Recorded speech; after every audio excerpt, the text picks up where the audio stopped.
नमस्कार शेतकरी बंधूंनो. मी डॉक्टर अविनाश, पूर्वी ॲग्रो इंडस्ट्रीतर्फे.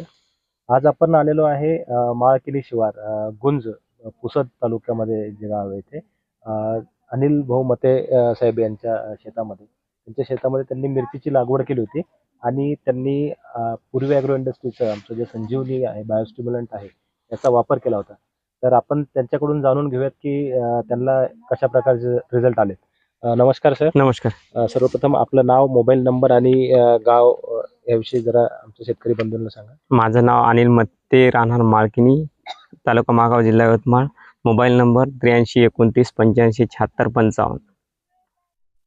तर साहेब, ही मिरचीची लागवड आपली कधीची आहे? ही मिरचीची लागवड साहेब 15 जूनची आहे. 15 जूनला. बरं. आणि आपण किती वर्ष झाले मिरची पेऱ्या करताय किंवा त्याच्या संदर्भात तुम्हाला माहिती आहे? मी 2 वर्षापासून मिरचीची लागवड करते. याच्या आधीच्या मिरचीमध्ये आणि ह्या मिरचीमध्ये काय फरक आला? तुमचा वैयक्तिक अनुभव तुम्ही आता आम्हाला शेअर करा. याच्या आधीच्या मिरची एवढी सुपर आली नव्हती. ज्यावेळेस ही मिरची पिवळी पडली होती त्यावेळेस मी हे संजीवनी प्रोडक्ट मारलं. या संजीवनीमुळे अमाईन भेटलं आणि पिवळ्याचं हिरवगार करायला थोडा टाइम लागला, 10-1 दिवस, पण एकदम भयानक हिरवीगार झाली आणि फ्लॉवरिंग सुटली, फळाची सेटिंग झाली. तुम्ही बघताच आहे फळ. बरं सर, आता हे हा किती तोडे आपले आतापर्यंत झालेले आहेत? आतापर्यंत साहेब 8 तोडे झालेले आहेत. बरं, 8 तोडे झालेत. आणि आता इथून पुढे आपले किती तोडे होऊ शकतात? साहेब अजून इथून पुढे 8 आणि 10 तोडे होऊ शकतात, अशी कंडिशन आहे. कारण संजीवनीने याला नवीन जीवनच दिलेलं आहे. आता मला एक काही प्रश्न आपल्याला विचारायचे. जसं आपण सांगितलं की प्लॉट पिवळा पडला होता, तर साधारण कधी आपला प्लॉट पिवळा पडला होता?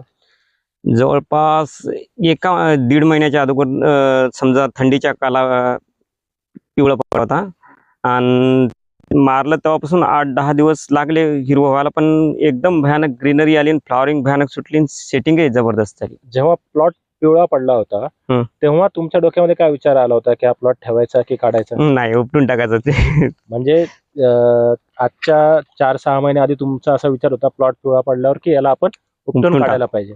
मग तुम्हाला संजीवनीची माहिती कशी मिळाली आणि तुम्ही कसं मग पुढे काय झालं? हे आमचे मार्गदर्शक म्हणजे अर्पिता ॲग्रो एजन्सी आणि भाऊ, एकदा एक वेळेस हे प्रोडक्ट मारून पहा, नंतर हिरवं झालं तर बघा, नाही तर मग उपटून टाका.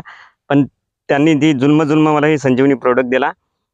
मी एकदा ट्राय करून पाहिलं तर लागला थोडा 7-8 दिवस टाइम, पण भरपूर हिरवागार झाला आणि जबरदस्त रिझल्ट याचा आला.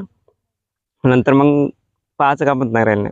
बरं सर, अंदाजे तुम्ही आता आपण थोडंसं आपल्या शेतकरी बांधवांना मिरचीबद्दलचं टेक्निकल हे सांगू की याच्यामध्ये आपल्याला उत्पन्न किती झालं, कसं झालं आणि आत्ताचपर्यंत तोड्यामधून आपल्याला म्हणजे खर्च आणि हे सगळं बघा. आता मिरची पीक इतर शेतकरी बांधवांसाठी कसं फलदायी असू शकतं, त्याच्यातनं कसा फायदा त्यांना होऊ शकतो, आपण ते जरा सांगू शकता का? मिरची पीक हे फलदायी तर आहेच, भरपूर उत्पादन आहे. पावसाळी मिरचीला रेटही भरपूर भेटतात. विशेष करून पावसाळ्यात जिथं म्हणजे एखाद्या ठिकाणी गाड्या वगैरे जात नाही, त्यामुळे ते कुठं लावत नाहीत. आणि याचं उत्पन्न कमीत कमी पावसाळ्यात तर माझ्या अंदाजानं 400 क्विंटलपर्यंत या पाहिजे.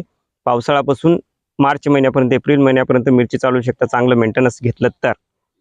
बरं सर, आता ह्या प्लॉटला आपला खर्च किती झाला असेल आजपर्यंतचा? आजपर्यंतचा या प्लॉटला 1.5 लाख रुपये खर्च झाला सर. आणि सर याच्यातनं आपल्याला उत्पन्न किती आलं आतापर्यंत? आतापर्यंत 200 क्विंटल माल गेला, 6 लाख रुपये उत्पन्न झाले, 1.5 लाख रुपये खर्च होता. अपेक्षित उत्पन्न पुढे आता येथून पुढे तर सर जास्त होईल, कारण येथून पुढे माल भरपूर आहे. रेट रिवर्स आले म्हणा, पण माल भरपूर असल्यामुळे उत्पन्न जास्त होईल. जागा किती आहे? हा, हे क्षेत्र किती आहे सर? या किती क्षेत्रामध्ये आपल्याला आतापर्यंत एवढं उत्पन्न झालेलं आहे? सर, हे 27 गुंठे क्षेत्रातून 200 क्विंटल माल निघाला आतापर्यंत. 27 गुंठे क्षेत्रातून 200 क्विंटल माल निघाला. आणि सगळ्यात महत्वाचं की आपण बघू शकतो शेतकरी बंधूंनो, ही मिरची आणि ह्या मिरचीला 6 महिन्याआधी अनिल भाऊ जे आहेत हे काढून टाकण्याच्या विचारामध्ये होते. त्यावर त्यांनी त्याच्या आधी खर्च केलेला होता, पण जी काढून टाकणारी मिरची होती फक्त संजीवनीच्या उपयोगाने एवढा चांगला प्लॉट डेव्हलप झाला आणि एवढ्या चांगल्या प्रकारे रिझल्ट आला की ज्याच्यातनं त्यांचं उत्पन्न आज जे आहे ते 6 ते 7 लाखापर्यंत गेला आणि इथून पुढचे उत्पन्न त्यांचं येऊ शकतं. सो हा प्लॉट आपला कंटिन्यू असंच चालत राहावा आणि याच्यातनं भरघोस आपल्याला उत्पन्न येत राहावं हीच आमची अपेक्षा आहे. आपण आमच्या इतर शेतकरी बंधूंना काय सांगू शकता की त्यांनी कशा प्रकारे काय वापर करायला पाहिजे? फ्लॉवरिंग स्टेजमध्ये एक तर हे अँटी ट्रेसचं काम करते, रूट झोनचं काम करते, रूट मुळ्या पण वाढवायचं काम करते, अन् पुन्हा झाड ट्रेसमध्ये गेले तरी ट्रेसच्या बाहेर काढू शकते. अन् विशेष करून झाडाची प्रतिकारशक्ती वाढवते. त्याबद्दल म्हणजे रोगाबद्दल लढण्याची प्रतिकारशक्ती झाडामध्ये इम्प्रूव्ह करते. त्याच्यामुळं हा प्रोडक्ट एक नंबर आहे. एकदा तरी वापरून पहा.